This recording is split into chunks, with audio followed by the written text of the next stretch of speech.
या किती राब राब राबते ग माझी बायको. मला पण काहीतरी काम सांगत जा. तुम्ही काळजी ना तुम्हाला माझी. मग तुम्ही एक काम करा ना, देवपूजा करा ना तुम्ही. अरे मी अजून आंघोळच नाही केली, मग देवपूजा कशी काय करू? मग एक काम करा, बेडशीट बदला तुम्ही. अरे चांगलं तर आहे ते, त्याला काय झाले? घराचं दुसरं काहीतरी काम सांग. मग तुम्ही ना चहा टाका. अरे तुझ्या हातचा कडक चहा पिल्याशिवाय माझ्या दिवसाची सुरुवात होत नाही. तुला कसं काय वाटतं मी चहा टाकावं म्हणून? बरं ठीक आहे, चहा मी टाकते, तुम्ही कपडे मशीन मध्ये टाका. अरे कोणते कपडे धुवायला टाकायचे मशीन मध्ये मला काय माहिती असणार? दुसरं काहीतरी काम सांग.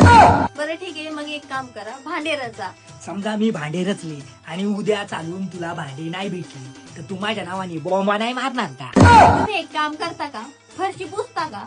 अरे कालच पुसली होती ना फरशी, त्या फरशीला झाले तरी काय? हे बघ माझा चेहरा चमकतो त्या फरशीत.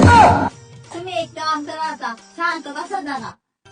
पाव घरीचा असे म्हटलं दिवसभर राबती बिचारीला काहीतरी कामात मदत करावी, पण हिचं असंच लय दया येते हिची मला.